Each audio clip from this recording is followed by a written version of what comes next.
13 ફેબ્રુઆરી માણાવદરમાં થયેલ લૂંટનો ફરિયાદી ખુદ જ આરોપી નીકળતા પોલીસે રાહતનો શ્વાસ લીધો છે।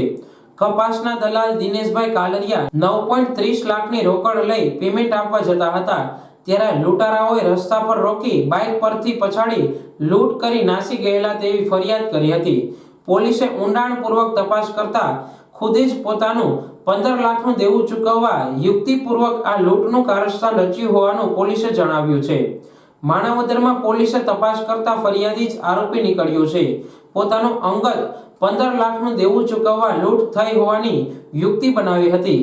પોલીસે તપાસ કરતા કોઈ આવી ઘટના બની હોવાની વિગતો ન મળતા ફરિયાદીની આકરી પૂછપરછ કરતા ફરિયાદીએ કબૂલ્યું હતું।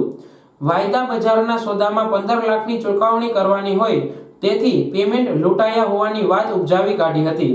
ઘરે જ રાખેલા 9.30 લાખ રૂપિયા પોલીસે જપ્ત કર્યા છે। માણાવદર પોલીસ સ્ટેશનમાં ગઈ તારીખ 13/2/2024ના રોજ ફરિયાદ દાખલ થયેલી, જેમાં ફરિયાદી દિનેશભાઈ ગોવિંદભાઈ કાલરિયા તેમણે જે હકીકત જણાવેલી કે પોતે છે એ એમના જે પેમેન્ટ આવેલું કપાસનું તે ગુણાતીત મિલમાંથી લઈ અને સનલાઇટ કોટેક્સ મિલના આપવા જતા હતા। એ સમય દરમિયાન છે એ રસ્તામાં 3 શખ્સોએ તેમને છે ચીલ ઝડપ કરેલી, રૂપિયા લઈને જતા રહેલા।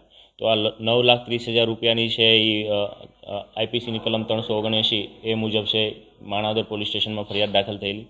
ત્યારબાદ માણાવદર પીએસઆઈ શ્રી ચેતક બારોટ અને તેમની ટીમ દ્વારા છે સીસીટીવી કેમેરા આ ઉપરાંત હ્યુમન સોર્સિસથી તપાસ કરવામાં આવતા ફરિયાદીએ જે રસ્તો ફરિયાદમાં બતાવેલો અને તેમનું પંચોની હાજરી અને વિડીયોગ્રાફી સાથે રિકન્સ્ટ્રક્શન પંચનામું કરવામાં આવતા આ જે એમાં વિસંગતતા જણાવેલી।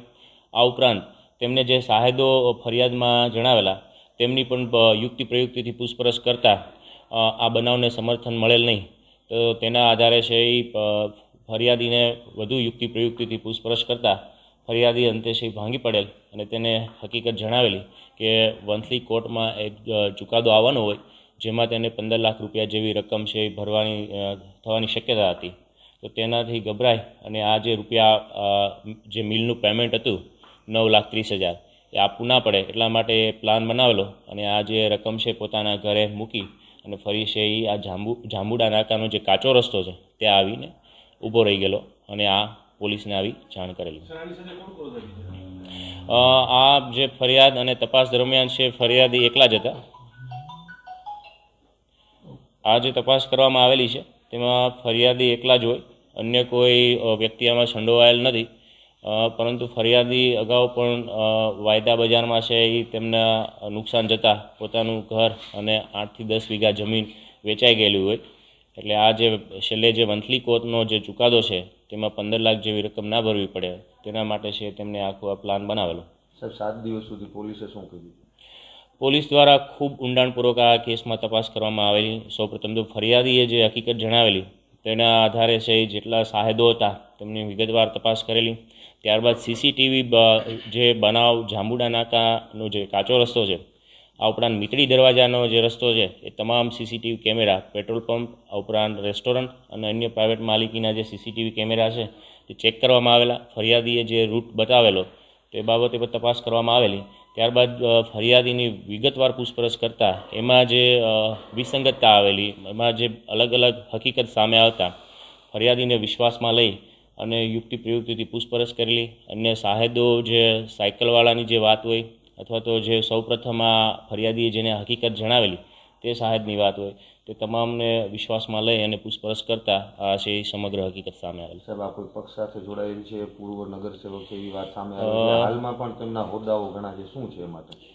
આ જે દિનેશભાઈ કાલરિયા છે તે માણાવદરના પૂર્વ નગરપાલિકાના પ્રમુખ છે અને તેમનો જે વંથલી કોર્ટમાં જે મેટર પેન્ડિંગ છે તે પણ નગરપાલિકાને લઈને છે અને તેમાં છે આટલી 15 લાખ જેટલી મોટી રકમ ભરવાની થતી હોય તો તેના લીધે છે એ હાલ એવું જણાવી રહેલા છે।